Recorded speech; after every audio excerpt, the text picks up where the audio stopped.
Hello everyone, welcome to my another mini blog. So আজকে চলে এসেছি একটা মিনি ব্লগ তোমাদের সাথে শেয়ার করছি। তো আমি গেছিলাম এক জায়গায়, এটা হচ্ছে তোমার 1 জানুয়ারি। তো তোমরা গেস করো জায়গাটা কোথায়। তো আমি বলেই দিচ্ছি জায়গাটা কোথায়। এটা হচ্ছে শেরে পাঞ্জাব।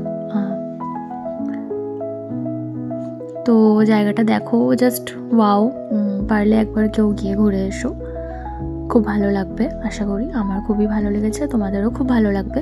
আর আমার ভয়েসটাকে ইগনোর করো, বিকজ খুবই ঠান্ডা লেগে রয়েছে, তাই ভয়েসটা এরকম হচ্ছে। যদি ভালো লাগে তো please like, comment, share, also subscribe. ভালো লাগলে শেয়ার করো অবশ্যই। তোমরা ওই জায়গাটা থেকে ঘুরে আসো। এটা হচ্ছে পাখির আর কি নেস্ট আছে, অনেক ভালো ভালো দেখতে পাখিগুলো। বেশ, এখানে আবার মাছ। তো একটা সবথেকে বেশি যেটা ভালো লেগেছে, বেস্ট পার্ট এই জায়গাটার, সেটা হচ্ছে মন্দির, মহাদেবের মন্দির। সেটা খুব ভালো লেগেছে। ভিডিওর মধ্যেই আছে, দেখো, তোমাদেরও ভালো লাগবে। চলো টাটা।